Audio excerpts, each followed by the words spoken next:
All right, guys, welcome back to the Pulse of Willie and Al. How's it going today, brother? Oh, not bad, not bad. It's springtime here. We got snow yesterday though, in classic New England fashion. Oh So my goodness, yeah, yeah. snow. It Okay. didn't stick though, so it's fine. It's just cold here now. Yeah, I hate to tell you, but it's Yeah, spring weather here over in Turkey, so yeah, I bet. it's getting exciting here too. I don't know if you've been reading the news, but yeah, things are heating up. So Oh it's yeah, yeah. yeah, No, I think about you often. Yeah, it's getting yeah. wild. So, but we are back today, guys, with episode number 74, Not a Bore. And we're going to get caught up on some football news, touch on a little bit of baseball. But before we get into that, let's give a little shout out to the NCAA Wrestling Tournament that took place this past weekend, Ooh. which was just, that was a heater, man. I'll tell you, the finals, first of all, were excellent. Guys, you can catch all the coverage on that on YouTube. I mean, they got quarterfinals, semis, first round, and the finals there, which were just historic. I mean, I bring this up because it made national news, but on just about every news outlet in America. But there was a big upset in the finals. So there's this guy. Let me just set the story here, right? Gable Steveson, who wrestles for the University of Minnesota. He wrestles in at the 285-pound division. And he's well known for being not only in the WWE, trying out. He tried to walk onto the Buffalo Bills last year. That didn't work out for him, but he, pretty impressive for a guy never playing football before. Told an interesting story about that too. With he needed help putting his pads on, which is hysterical. But anyhow, he also is better well known within the wrestling community because he won an Olympic gold medal in Tokyo in the Olympics. So he came back this year for his last year of eligibility, and if for those of you wondering, like, they are able to do that. Guys that go and take an Olympic red shirt, they can come back to college and still compete. I know some people say, like, oh, it's unfair, but for any of those people, this story gets thrown right in your face. Because he wrestled a man that, I mean, that's lightly put, right? He's named Wyatt Hendrickson out of Oklahoma State University, who previously wrestled for the Air Force. But they met in the finals, and Hendrickson pulled off the dramatic upset and just absolutely stunned that arena. I mean, not just that in Philadelphia, but also the entire wrestling world. It was incredible to watch. Both actually are scheduled to be on the Pat McAfee show this week. I believe Steveson was on yesterday, and Hendrickson should be on later this week. So make sure you guys check it out. But the reason I bring that up is because Al and I are both former wrestlers, and it's a good chance. And I'll let you talk about this more, but I think it gives a really good spotlight for a sport that I feel like maybe doesn't get enough notoriety out there. Yeah. I for me, for me, it kind of it's a sport that kind of teaches you like all you kind of need to know about like yourself, and it like really makes you push yourself. And for me personally, like because of it, there are friends, you being one of them, that I made back in high school that I'm still really good friends with and like lifetime friends with, and that's like the camaraderie aspect of it can't be sold enough. Like you're just part of a greater good, working towards something bigger than yourself, and yeah, and that's why for me, I'll always sing the praises of it. Yeah, and it was a really special weekend all the way around. Nebraska seems like they're on the rise in terms of wrestling. Ridge Lovett ended up getting a win there. They had some other guys as well, but really happy to see Ridge Lovett. He's a guy I watched a couple years ago when I was out in Detroit, and just a fantastic wrestler. Glad to see him ascend the mountaintop and beat a guy that beat him last year, which is Yeah, that's the biggest thing. Being able to, it shows that any guy on any day, if you got to have it, man, and especially at that tournament, you got to have it fully to be able to compete. They also had a guy, and this unfortunately gets overshadowed by the Stevenson story and some other things that end up happening at the Nationals. But there's a guy, Carter Starachi, who wrestled for Penn State, who actually won his record fifth NCAA Division One title, which that's never been done before. And for those of you wondering, like there's been so many years of eligibility added because of COVID, so they ended up being able to gain another year, and that's why instead of just being able to win four like his coach did, uh, now he was able to win five, and he did it not only 4 years at 174 pounds, but then went up a weight class and did it again. And he's Which is really impressive. That's so hard to go up a weight class. yeah, it's That's so hard to do and be really good at this. Yeah. and if Yeah. you see him positionally, situationally, he is an excellent wrestler. Like he is always in control. And it's Yeah. I don't know. These are guys that you'll end up seeing compete for the Olympic team. But just really cool weekend for wrestling. It's kind of their highlight because there is no pro wrestling. Like if guys want to go on and do something, like Bo Nickel did from Penn State, he's in MMA now, fighting in the UFC. Like it's very difficult for them to make a living in wrestling if they're not doing something like that. So it's really big weekend, something that's been a big part of our lives, and just wanted to give it a nice little shout out here. I think too, the other thing that I always, it's about trying your hardest in that sport and going the full 6 minutes. And I think like that Stevenson match kind of perfectly encapsulates that, because Stevenson's up 4-2 with like 20 seconds to go in the third period. Yeah. And Hendrickson like reverses him for 3 points and like holds on, and like that's the you gotta go to the whistle, man. And it's just really cool to see. It's one of those things that like people that know the sport, it gives you absolute goosebumps just seeing stuff like that happen, because you're in your head, you're watching, you see the clock, like, okay, this is it, this is the last go. If they get it done here, they win the match. If they don't, then they're gonna lose. And so it's like wild to see those moments. It's like the time slows down big time for people that understand the sport in those moments. But just really cool. And I like that you mentioned that about doing your best, because I think it really my dad will kick me for saying this, but I wasn't overly happy with how I did as a wrestler in high school, but I did feel like I achieved more than I thought I was going to starting out. And that's, I think, one of the things that you learn a lot about the sport is that it pushes you past what you think you can do. Just a really cool thing. So and I think it's a nice segue, because they had talked about this on Pat McAfee with Gable Stevenson yesterday. It was awesome, by the way, watching Ian Rappaport ask him questions. So freaking cool. Like just really awesome. And they're big fans of wrestling there with the program. A lot of Iowa, University of Iowa fans there and stuff, but just really cool to see that, because they were asking him about how his skills translate into football. And it's really true that a lot of guys that end up that are wrestlers, and there's those skills translate over to football very well, whether you're an offensive or defensive lineman, whether you're a linebacker. Like being able to understand body control and how to be able to use your leverage definitely benefits you from one sport to the other.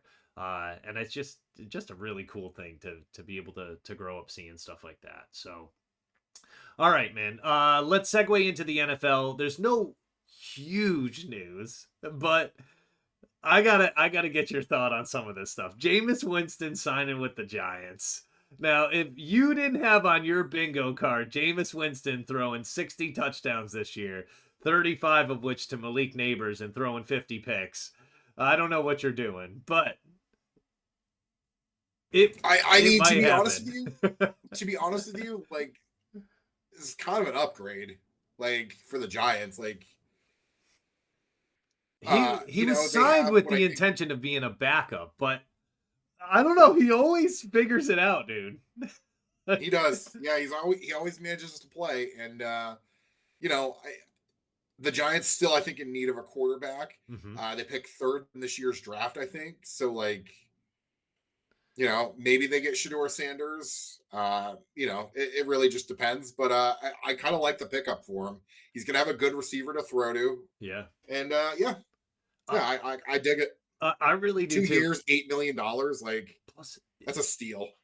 I just think you get so much more when you get a guy like him. You're getting the supreme locker room guy. I mean, a mentor, all of that stuff. Like he is just. I really like everything he brings to the table. Plus, like watching him during Super Bowl week was just. I mean, that was gold, right? Like Oh my gosh, he was so good. he made it seem like reporters are going to be losing their jobs once he retires. Like For sure. he asks all the questions, right? So like, and he's just got the personality to go with it. But the funny thing for me is he'll go out there and have really bad games, like we saw last year, and he'll get benched. But he'll also have games where he plays against like Denver's great defense and he drops 40 on them. So it's like it's kind of wild. I don't know. And in that division, I feel like the Cowboys are beatable. I don't know about Philly. I really don't know about Washington, but I don't really want to put the chances in Jameis Winston when they're down. Or when you're up 14 in the fourth quarter, he could go off and throw 2 touchdowns real quick. Like it's I don't know. Jameis Winston's the best. He's the best guy that like can cost you a fantasy week just randomly. Yeah. Or He's the best guy to do that. Yeah. or the guy you're playing against picks him up and he drops 40 points against you and you're like, dude, he was playing against a good defense. What happened? Like Yeah. it's crazy. Yeah. The volatility with that man is just it's unheard Yeah. of. What a roller coaster. I actually heard a funny story about that. So like Jameis Winston, Tampa Bay, before they had signed Brady, they had an offer out to Jameis Winston. And he was sitting on the offer and was like, listen, we'll get back to you and stuff. And then he decided, like, listen, I'm not gonna do that. And then they decided to offer Brady that next day, which is like crazy how that could have changed the trajectory of Tampa Bay winning that Super Yeah. Bowl during that time. It's oh man. All right, let's move on to more stuff, and this is not going to be enjoyable. But Aaron Rodgers trying to work the Steelers, and it seems like he's just doing Aaron Rodgers things of late. I know, like I have to like put my own bias to the side and be like, he's not acting like an asshole, and he's actually just you know being how he normally is all the time. But it's I don't know, man. It's just annoying. Like you have a chance to wear the black and gold and play for Tomlin and with 2 ridiculously good receivers and a line that is meant to block for you. Right? I just Yeah. and a good defense too. Like you don't have to I thought. go to a team and play against TJ Watt at all. Yeah. Sign me up. I thought he was going to do the Brett Favre career roulette and sign with the Vikings, which would have been fucking hilarious. That But the actually yeah, Vikings were like, no thanks, we're good. good for them. Which, yeah, which says a lot. But yeah, it just like I'm kind of over it with him. And this is probably the last team he's going to play for. Yep.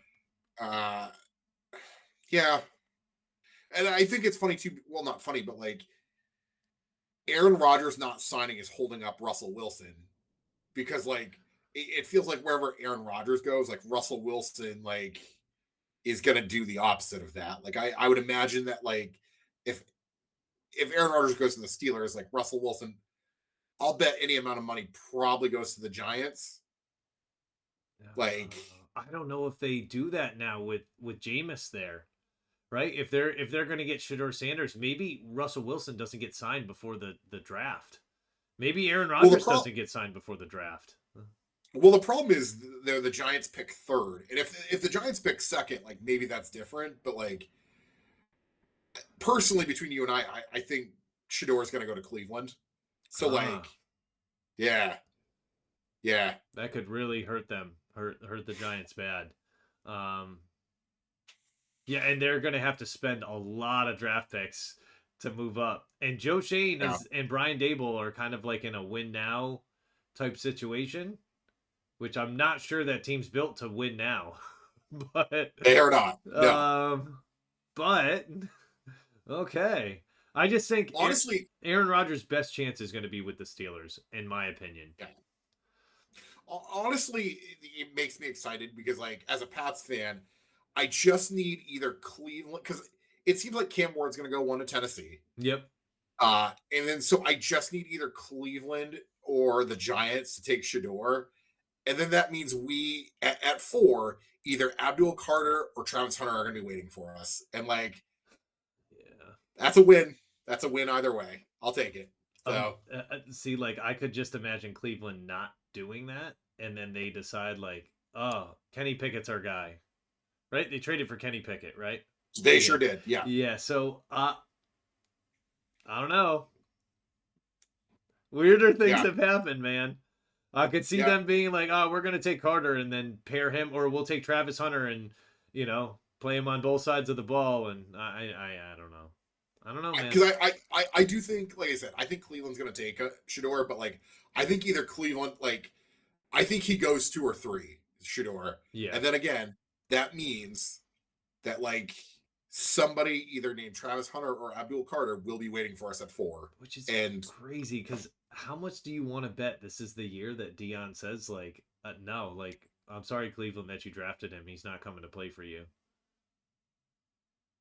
Like, it could happen. I would say that, but like Kevin Stefanski though is kind of a quarterback whisperer for the most part. Like, yeah, I don't know. Like, I just think Dion wants him to go to a big city, and Cleveland is not it. But I don't know, man. Speaking of which, there are big things popping up with the draft coming here, because like some of these prospects, like this is when it happens, right? You start gassing up guys like Will Levis, and all of a sudden their draft stock rises or it falls in his case, but all because of mayonnaise and coffee. yeah, gross. But that's how I knew I could never trust that guy. Yeah, that's red flag behavior. So. Yeah, I'm curious to see Ward in Tennessee. I don't know, that could be interesting, man. He's got some guys to throw to there. Sure does. Yep. It could be interesting. So, but we'll see. So, one of the things I wanted to discuss was proposed rule changes, because I think there's some interesting ones that came about that they talked about. Did you see this at all, or? I did. Yeah. The defensive holding one, like, I don't really care one way or another. Yeah. The rule is fine the way it is, but like, if you want to change it, like, I'm also okay with it. What about you? I mean, for me, I hate every time a guy gets held that they automatically get a first down. I feel like it would slow offenses a tiny bit if they knew they couldn't just, oh, okay, we're just going to get this holding call and get a first down off of it. But I don't know. I also think, well, my counter to that argument is, like, offenses a lot of times will just throw a deep ball and hope for a pass interference call. Yeah, it's the same thing. Yeah, it really is, man. I don't know.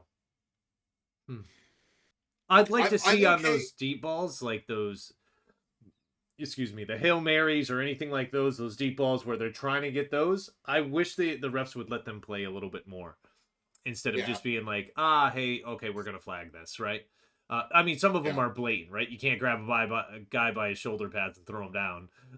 But I wish they'd let him play through it a little bit more. I'm okay too if they change it so it's just a 5-yard penalty. You know what I mean? Like, I'm okay. Because right now it's 5 yards in the first down. Yeah. Like, yep. The tush push is what I really want to talk about. Because, like, that's so dumb that they're going to try to outlaw that. You just want me to push your tushy, don't you? I do. And I'm not asking for a lot here. Yeah. Man. I'm not asking for a lot. I feel like I'm 100% with you on this. Like, you know what? Like, if you have a problem with it, stop the play. Stop it, right? Stop it. And here's the thing. Philly's really the only team that's effective at running it. Yeah. Because other teams try to emulate it, and they can't do it. Like, Chris Jones practically broke his neck just trying to stop it. I don't know, get better at it, or you know what I mean? Like, yeah, it's I just think, like, you got to figure out a way to beat it. And when you have guys on your side of the ball that can squat 800 pounds, it's going to be very difficult to beat that. Just get stronger. Or get better defensive linemen to stop that. You know what I mean? Like, the reason it works so well in Philly is because they have such good offensive linemen, and their quarterback can squat 800 pounds. Yeah. I And don't they know got what you want. Saquon, and now they brought Quad Dillon Yeah, in there too. You saw that? yeah, like what? Yeah, what? They need new squat I don't racks know. there. Yeah, for real. Like, just get uh, better. yeah. Yeah, I don't think they're going to outlaw it though. I really they don't. better not. It would really bum me out because like you got to figure out a way to beat it, man. Figure out a way to Yeah, stop it. Um, the Phillies figured out how to do it very well. They do it very effectively. Like figure out a way to beat it, man. All these defensive gurus, like let's see what you got. yeah. Uh, Speaking of Philly, they also decided to challenge the overtime rules. In this case, both teams would be permitted to possess the ball regardless of the first outcome. So if they score a touchdown, the game's over. In this case, even if the first team scores a touchdown, the other team would be permitted to give the ball. Um, I honestly, I like that. yeah, me too. Um, I Me too, man. I like that, but my counter to that is like then make the overtime period 15 minutes, not 10. Yeah, I definitely think it needs to be 15 because one team would just run the ball, like run it out. And Yeah, I don't know. It becomes a clock thing, whereas it's not a skill thing at that point to me. I agree. Okay. Geez, that was easy. Right? Yeah. Uh Yeah, no, like I also it makes it consistent for the playoffs because like you know what I mean? Like, then you know what the rule is either way. Like you can't feign ignorance. Looking at you, Kyle Shanahan, looking at you. Yeah. yeah, it kind of like if you get a game where both offenses can score, and like you have that sometimes when you have these games like Buffalo, Kansas City, Cincinnati, like where the next team to possess the ball is going to score. This kind of Yeah. keeps it going that way, and I honestly wish that if it changed, it would continue that way until the end of overtime.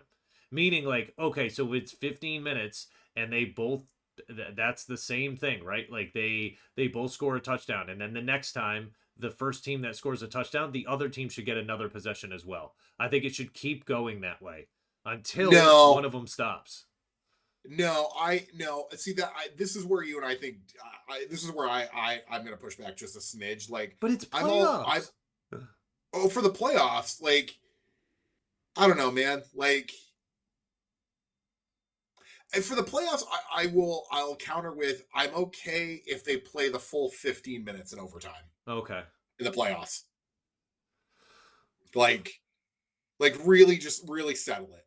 Okay. All right. Um but in the regular season, no. Like No, I'm no. okay with it. Yeah. Yeah, regular season doesn't mean much to me. I let it end in a tie. Go kiss your sister. I just um Detroit kind of had an interesting one. And this was very interesting to see Detroit bring this up considering the position they were in. It kind of felt like, hey, like help my little brother in this, where they want wild card reseeding. And in this instance, wild card teams with a very high record would have a better seeding than a division winner, which I fully agree with, man. Oh, I disagree. I Really, disagree. really, You know what? Win the division, and then you I don't have it. okay, but like, how many times have we seen Seattle or Atlanta or one of these New Orleans, one of these teams get in with like an 8-8 record or something like that, and they get a home game against a wild card team that wins 14 games? Like, I don't know, man. Minnesota shouldn't have been on the road this year. I know they should have won the division, and that's the argument. I get it, right? But like, Yeah, that's not a road playoff team, man. They should have had a home game. should They have beat Detroit that last week of the season. Yeah, I guess you're right on that. I Because don't know. if you're gonna do that, then just get rid of the divisions. Like Oh, just I'm okay with that. yeah. But like if you're gonna do the reseeding thing and still have divisions, what's the point of divisions then? Like Well, let's get rid of them then. Play every team in the conference once. That's it. That's your schedule. Boom. yeah, but then where are you Done. gonna get the other 3 games from though? What? There's what 15 teams? Oh yeah, Yeah, AFC. AFC. You play three games against random AFC opponents, right? Like, I don't know. I don't know. It doesn't seem to serve a ton of purpose, and I wish it would just be like, I don't know. I say we like that, but who knows? Because then you end up going and seeing it, and you're like, I don't like the way this applied, right? Could have been better. But anything else you wanted to mention about football? No, that's pretty much it. Like I said, draft's coming in a couple weeks. Pretty excited for that. It's pretty slow right now. Yeah, it is. Baseball. uh, Yeah. we are almost done. Listen, opening day is Thursday. Yes, So, sir. I mean, you got to be excited. But I've got to ask you. So, right now, it looks like the Dodgers are going to win every single game this season because they've started that way. So, Yeah. um, yeah, I mean, Otani has hit a home run in half of the games he's played this year. Insane. He's only played two, so like Insane, man. I mean, he's on pace to hit 81 home runs this year. love that for him. Yeah, I Yeah. love it. I Yeah. love it. Yeah. But he won't be stealing any bases this year, so it's He'll try. yeah, Yeah. yeah, of course. But I just got to ask you, like, what game are you most excited for on opening day? Little little biased, but again, just excited to see the Sox, see what kind of team they have this year. We start out in Texas for 3 games, and I believe we go to Baltimore. We start the first week of the season on the road. So, Yeah, but I'm excited. I'm excited for baseball to be back. yeah. Like I'm Plans on your excited. next game or What's that? plans on your next game that you're going to? I'm gonna go visit my other friend ironically named Shane out in Syracuse in April, and he works for the Syracuse Mets, which is the New York Mets AAA baseball team. Yep. So I'm gonna go catch a game or two out there probably. I'm gonna try to get to some Woo Sox games this summer out in Worcester, and maybe some New Hampshire Fisher Cats, You which is mean Toronto's AA team. the former Pawtucket Red Sox, right? Yeah, Yeah. yeah. Well, that's what happens. So that should be But fun though. You see yourself going to any Boston games or maybe it's so expensive, and like they've had the same seats since 1912, and my hips don't fit in those seats, man. your hips don't lie either. So Yeah. yeah, that is a good point. I mean, it's it's an ancient park at this point. One of the most. Um I don't know. It's to be honest, the way baseball is on TV now, I feel like it's almost more exciting and more comfortable to be in your living room to be able to hear all the commentary, all of that stuff. Like I thrive off of being able to listen to that stuff, and I feel like you don't always get that when you go to the stadium. Um, so Yeah, there's something about going to a game though that's just also really great. You know what yeah, I mean? But yeah, like it's just hard with Boston because it's such a hard city to get in and out of, like, so that's what she said. Yeah. AO. All right. Any well wishes you want to give to Uncle Roger about his Yankees before the season starts? Um, I hope they go 0-162. okay. Yeah. Your daily Manny Machado shout out. Uh, you know, legally, fuck Manny Machado. Okay. All 'Cause I right. hate him. And So I'm seeing this too. I don't want to give too much spotlight to it, but some guys that were suspended, it looks like they're coming back or suspended half a year. yeah. Very interesting on that. So maybe that's something we could discuss at a later time. But anything else you want to cover today before we wrap? No, that's pretty much it, man. All right. Now we'll have some more stuff coming to you next week because we'll have first week of baseball underneath our belts at that point. And then in the next couple of weeks we'll have kind of countdown to the NFL draft, which is going to be kind of an amazing thing as well. So yeah. Other than that, Yeah, man, man. crazy week, but absolutely love you, brother. I love you too, man. All right. Peace. Peace.